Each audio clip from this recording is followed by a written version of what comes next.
Wonder Woman 1984, and apparently that's a hot take. After living in a post-Justice League movie world where we've gotten strong character work from Shazam and Birds of Prey and Joker, even though it's a separate continuity, and Aquaman to a certain extent, I really thought that we were going on the up and up with DC films, but apparently that's not the case. It's a divided opinion, which I was incredibly shocked by. As of this recording, I watched Wonder Woman 1984 with Barny the previous night, and I didn't even think to look at the reviews post movie. I kind of haven't been in a movie theater in a while, so I didn't think to go on my phone and look afterwards. And I woke up this morning, the day that we're filming this, and discovered what the reviews were. Like, I think it was at a 57% when I last checked on Rotten Tomatoes, which just felt like a genuine surprise to me because I loved this a lot more than the original film. But let me start with some fair criticisms that I do think should go onto this movie. The biggest one to me is the portrayals of the Egyptian characters in the film. I do agree that there were many a stereotype in those written roles that maybe were accurately filmed if it was actually being filmed in 1984. Like, this is how these characters would have been portrayed back then. But since this is a movie made for 2020, I do think we could have maybe updated nationalities and stereotypes so that there weren't any, so that we could have more not so much progressive characters, but just more accurate portrayals of people that actually did live in Egypt in 1984. There was actually an online Twitter campaign where people who had family members that grew up in Egypt in 1984 were posting their pictures, and they were not the same look that was being portrayed in the film. So I do think that is a very accurate criticism, and hopefully we can continue to engage in this conversation so that as more movies get made in the future, hopefully in a post-COVID-19 world, we can avoid these stereotypes regardless of the time period that we're supposed to be filming it in. So that's a fair criticism. Second, relating to the opening sequence, and by the way, obviously we're going into spoiler territory here. Surprise, surprise. You've been knowing. The opening sequence in the movie where we see young Diana on the island of Themyscira, and she's running in the race with the other Amazonian warriors. She gets knocked off her horse, and then she takes the shortcut to, gain a lead on the other Amazonians. It's supposed to relate to the overall point of the movie where you can't cheat through life. You can't just have a wish and expect everything to work out okay. Every reaction has an opposite and equal reaction to some various degree. And be careful what you wish for, you just might get it, those kinds of things. And Robin Wright's character pulls young Diana from the race as she's about to potentially claim victory on this Amazonian race that's taking place, saying that you can't go through life, cheating. You have to earn all of your victories. It will be a much more rewarding and satisfying life journey. And I understand the message of that, and I understand how it relates to the overall theme of the movie, and I do think it plays well at the climactic sequence with Wonder Woman and Maxwell Lord. I just didn't think that that's what she was doing. I thought she was being resourceful and cunning, and I thought that was kind of the Amazonian warrior mantra of being victorious, not necessarily by any means necessary, but just doing what you need to in order to thrive and survive. So I was a little weirded out by that opening sequence because I didn't think that's what she was doing. I didn't get that interpretation that she was cheating. I thought she was being resourceful on the fly after getting knocked off her horse by a giant tree at age 11. She's short. She can't run the same length as these other Amazonian women. So I just thought she was being resourceful. I didn't think that related into the theme of the movie, but I do respect the theme of the movie overall, and it plays out well at the end, especially everything that we've gone through by that point in the 2.5 hour film. That being said, those are the bad points that I would point out. Overall, from at least the online world, people would say that this movie is clunky. And I strongly disagree. I think it would be clunky if it was a 2 hour movie like Justice League was, where I like it, but there are clunky bits in that you could have utilized time more wisely. This movie is 2.5 hours. I think everything, in my opinion, breathed rather well, considering you already had Wonder Woman, who's had 3 other film appearances prior to this one, with Gal Gadot, and you have Steve Trevor's return to a various degree, but he's more of an accessory in this movie as opposed to a main supporting character, and I'm completely okay with that because his story is in 1918. He is a result of the MacGuffin item in this movie, and I'm okay with that being an extension, with Steve Trevor being an extension of that MacGuffin as opposed to being more central to the story. I had no problem with that because I wanted to focus more on the 2 villains with Cheetah and Maxwell Lord, and I'll talk more about them in a sec, but I just felt like everything breathed rather okay. I thought each sequence breathed out very well. I thought all the character development that was taking place before we even got to maybe the second action sequence. I'm not counting the mall. I think that's the first main sequence, where they're all like driving around in Egypt as Wonder Woman's tracking down Maxwell Lord.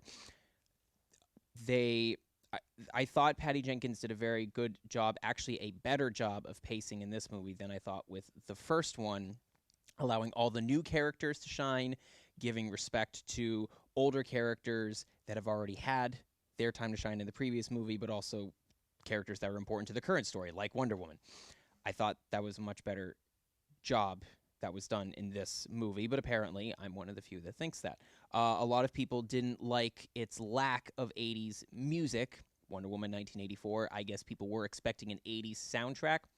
Personally, I wasn't as bothered by it. I think they only played one song that was actually from the period. I actually couldn't identify what the song was. I have a wide range of 80s music knowledge in my head. I like to think so, but I actually didn't know what was playing in the what would it be, the party scene with Max and Wonder Woman and everyone. I didn't quite know what it was, but regardless, I don't need to hear a musical reference to feel like I'm part of that world. I thought the opening with in Washington, D.C., where we're going into the mall and we're seeing kind of this lawless greed that's established between society and person to person, where teenagers are able to just steal sunglasses like it's nothing, and you have these rather large men just nomming down on this giant cheeseburger and it's just greasy and wet and saucy, and it's just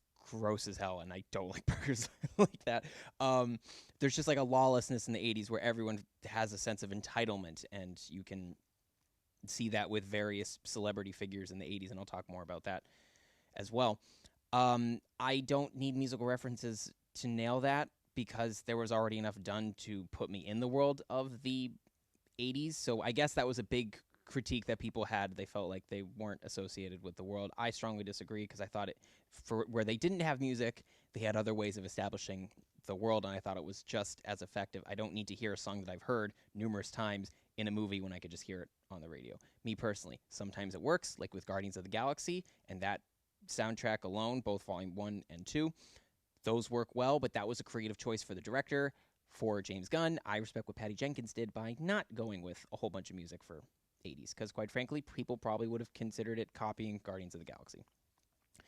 Now, a big thing that I did want to talk about was the villains, that people didn't quite like either the villains as they were used together in the same movie, or maybe they liked one more than the other. Personally, I loved both, and I thought both were well executed. Let's start with the more central antagonist to the story, Maxwell Lord. I thought Pedro Pascal's performance was exhilarating. I thought it was very spot on for the exciting era that was the 80s and engaging in television and pushing branding and marketing and making everything sound bigger than what it actually is. And you can't tell me that Pedro, as an actor, did not pull.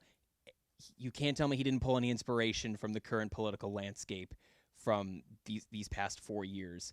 How what happened in the 80s led to now in terms of overall society and branding, and how we got to this political landscape where there is such a media divide. You can't tell me that he didn't pull from over 3 decades of material, source material, just strong source material. And I thought he delivered exceptionally well, especially once he did get his powers, if you will, from the MacGuffin item that grants wishes. I thought he delivered very strongly. I was very impressed because Maxwell Lord, honestly, we can agree to disagree if you want on this. He's kind of a bland character in the comics. Yeah, it depends on what you read, obviously, but he's typically a white male who has a lot of money and is looking for more power than what he has. And I thought it was a very interesting choice to use Maxwell Lord as a villain in a DCEU film. I thought it worked well. I think he worked the best in a period like the 80s where there is so much greed and lust for power. I don't think I think it would be too scary and too on the nose if it was set in present day and used Maxwell Lord. So I really liked the approach of using the past as a backdrop for a character that's normally pretty comic book stereotypical in terms of white man looking for power. But I thought Pedro did an exceptional job in this, and I am very excited to look at what he does next going forward, aside from The Mandalorian. But that's a topic for another day.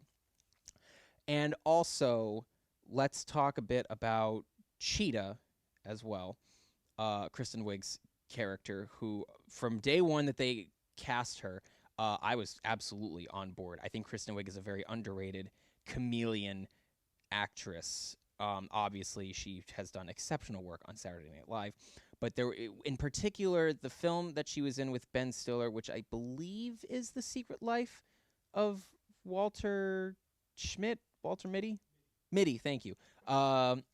Secret Life of Walter Mitty. I thought she was exceptional in that because she wasn't playing anything comedic. She was playing a genuine, honest love interest for Ben Stiller's character, and she was just human and natural, and that's when I was the most impressed with her. And this was another case where, yeah, this is obviously a much more colorful character, if you will, but I thought she nailed it out of the park. She knew how to deliver being a compassionate friend to Diana Prince in a very short time frame. I thought Kristen Wiig delivered on that and pushed that out there and made it believable and effective in such a short period of time, to then when you see her transform, not even so much into her cheetah form yet, but just utilizing her cheetah clothing, if you will, and not wanting to give up that power that she has been granted, because she's aware that that comes from the MacGuffin item, the wishing stone. There's an actual name for it. I can't think of it right now, but she doesn't want to give that up. And there's, at least for me, I felt that there was a turn of events where the stakes were high, and I felt for Diana kind of losing her friend in an instant, and that sense of conflict. And I thought that was really well established, especially with no prior, films to back it up. I was going to be excited for Cheetah if and when we got a Wonder Woman sequel. Personally, I think she kind of could have been a better choice for the first movie, which would have made it a little more engaging. I think both of these villains are vastly superior to Ares, and that's not a knock on the actor's portrayal, Professor Lupin from Harry Potter, for those that don't know. I just felt it was a very average villain with minor bits of good moments that made it at least engaging for what it is. But it really is a Wonder Woman film through and through, the first film, as opposed to this, where it is very much Wonder Woman and Maxwell Lord and Cheetah, and I really liked that trifecta of characters because not many superhero villains can really juggle well a hero and two supervillains. Off the top of my head, the best example of a film that did that is The Dark Knight with using Joker and Two Face. I don't exactly remember another Marvel movie that judged two villains as well, but I'm also in a DC state of mind, so bear with me. Maybe you'll think of something. Feel free to post in the comments below or whatever. Um, I just thought they executed both villains very well for a sequel, and I feel that was fresh because we don't get that often.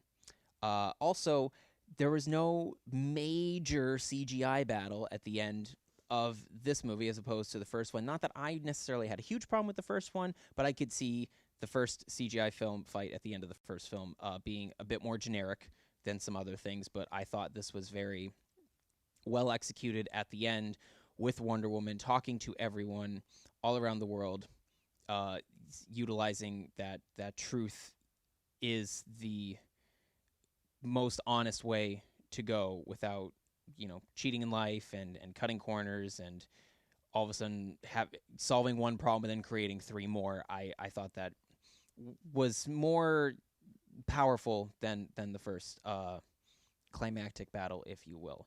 But also her fight with Cheetah was just awesome, and I think having more time to maybe edit the film in a COVID-19 world, I think maybe that helped Cheetah's look, cleaned it up just a little bit more than what it probably would have been in the movie theater for the original release date. So I enjoyed that fight a lot. I was my point is I was gung ho on Cheetah being in a film at some point, and I thought that they delivered on that at least with a huge bonus of having a strong Maxwell Lord character, which I was not expected to be that good because I think he's kind of bland. Pedro Pascal has changed my mind of that. That was the villains. We'll talk a little bit about Wonder Woman as well, Diana Prince and Gal Gadot's performance. I also thought that was pretty well executed. I personally don't need too much character work done with a hero in my sequels as opposed to my origin stories. I love it when the hero can just play.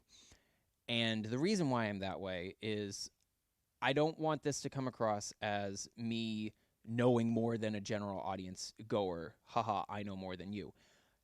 I feel that I have a pretty good idea of who these heroes are based on past media that I have seen growing up, whether it be animated cartoons, whether it be through, even just kids' books that, are even teaching either reading skills or math or whatever, like some educational stuff that has superhero branding on it. I feel that I personally know who these characters are, and I don't need to dive in to exposition and explaining a lot of backstory and weapons and items and all of these things. That doesn't bother me as much, but for a general moviegoer who kind of has no clue where um, a character like Wonder Woman originally comes from, or where she gets her powers, or what makes her tick, I can understand that being important to a lot of people. So I'm not bothered by Wonder Woman maybe taking a bit more of a backseat in this film as opposed to,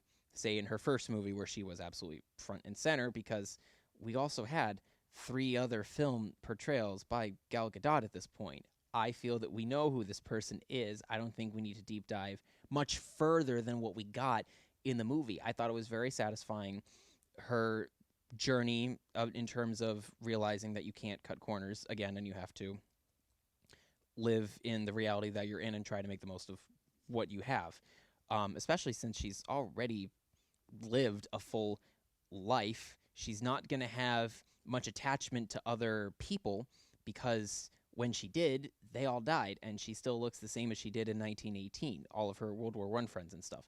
So, yeah, I'm sure as a demigoddess, she's probably a little less inclined to be really attached to other people, like, say, Barbara before she becomes Cheetah, or any coworkers or what would be subordinates that are under her at the Smithsonian Museum. So I'm not bothered at all by maybe a lack of Wonder Woman presence in this movie for a Wonder Woman movie because we've gotten enough already, but there was still enough for her to shine. And again, Gal just shines in this movie. She is Wonder Woman, no questions asked.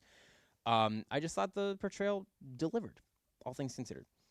Um, Overall, as I've mentioned, I love this movie more than the original. I definitely have a sequel bias for sure, but I just love it when the characters can just play and you don't have to explain nearly as much. You can just live in the moment. What's the crisis that's taking place? What's the object that we need to save the day? Who do we need to beat in order to save the day? We don't have to establish any past live stories or whatever of the like.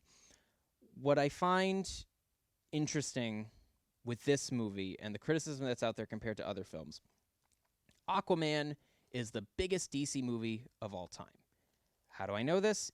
It's the only one, or it's one of two, that's made $1 billion at the box office. I'm not, as of this, I'm not actually sure if Joker has more of a gross than Aquaman. Barney, would you mind looking that up for me real quick, seeing which film has a higher gross, Joker or Aquaman? And we'll come back to that in a sec. But my point with Aquaman is it's very big on spectacle with a decent amount of character work, but not nearly as much as some of the other recent DC films, such as Shazam or Birds of Prey. Strong character work for its heroes, but not a lot of people saw it because they didn't know exactly what the films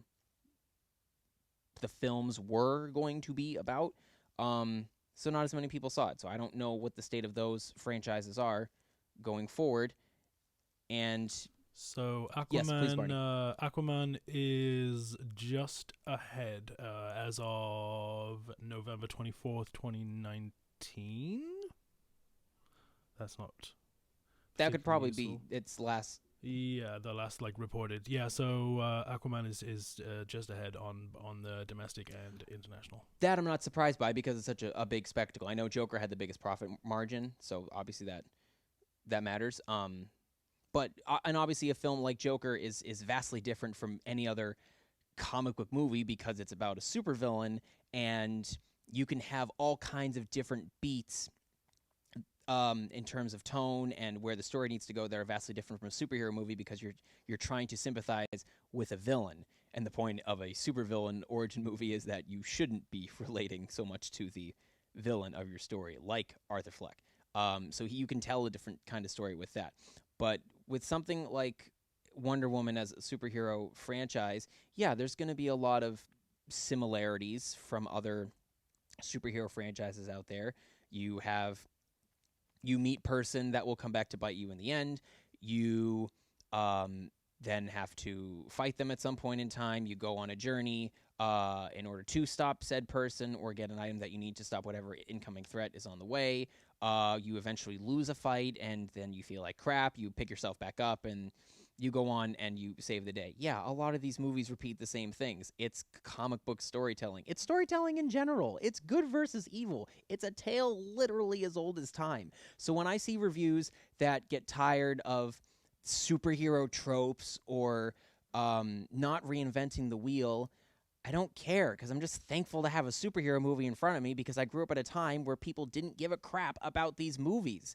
So I find it a little interesting that for a sequel that I thought was better than the first one, and I loved the first one changed my viewpoint on the movie industry and why we needed to change as a whole. You don't have a Black Widow movie or a successful Captain Marvel movie without Wonder Woman being the first one out there. I'm well aware of that. I just find it a little disappointing that not everyone is on board with that ideology. Now, of course, everyone is entitled to their own opinions here. I guess I just wasn't expecting such sharp opinions, but I guess with everyone living at home this past year, maybe everyone had time to sharpen the blades, if you will. Personally, I think this film is very comparable to many Phase 2 films in the MCU in terms of comedic moments, and Chris Pine was very funny as Steve Trevor. Barney and I were, or at least I was laughing a lot, and I think Barney would agree with that too. I thought the stakes were very high, especially when the entire world is making wishes and everything is in such disarray where you're about to enter into another Cold War during the Cold War. I thought the stakes were very high. And I thought there were plenty of engaging villain work. There was plenty of engaging villain work to be had, and they were actually kind of better than some of the MCU ones. Ronan and Malekith and Yellow Jacket to a certain degree. Like they're better than those villains. So the argument that MCU films are always going to be better than DC films, not always. I play for both teams. I love both franchises equally. And while, yes, I decided at first to be angry and upset that once again we're at another DC film where either opinion is sharply divided or it feels like one side's of opinion is more popular than the other, where we either all like it or we all collectively hate it, I kind of just decided to stop being angry about this stuff. It helps no one. I've been learning this past year that I do not have the superpower of changing people's minds. It's incredibly difficult to change other people's opinions, as the recent 2020 US election, I think, has taught us. We're all sharply divided, even still.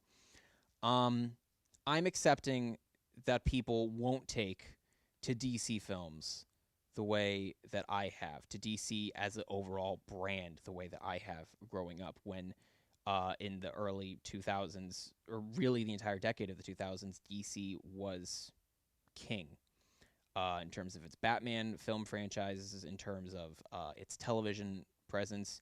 DC was the comic book company. It was this decade that Marvel had taken over. And sometimes we'll get lucky and everyone will rejoice at a strong DC film like Joker or the first Wonder Woman film. And I will be here for all of that agreement and praise for these films when good film work is being made. I love what both companies, Marvel and DC, bring to the table today. I'm not asking for every superhero movie to reinvent the wheel. Superhero stories are formulaic.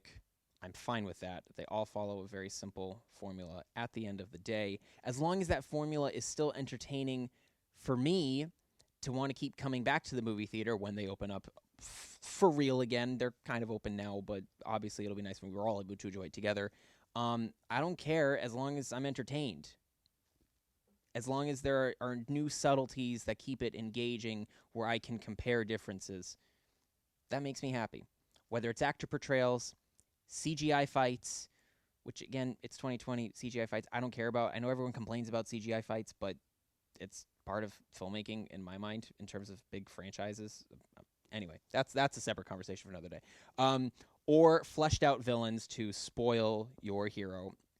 It's just got to keep me engaged. And I was definitely more engaged with this overall product than I was the first one. And again, I absolutely loved the first one. But, I guess I'm just a small defender of this movie, and I'll probably continue to be a small defender of DC films as a whole. As we all know, there's only one superhero movie that grinds my gears and will until the day I die. I'm very forgiving of many other superhero films out there, and I may be one of the few that really will stand up for this film, and even with its noticeable flaws. But I think it's better for me to accept that and allow myself to enjoy the film as opposed to being upset that others don't enjoy it as much as me. And I think that's the kind of peace that I need to live with going forward.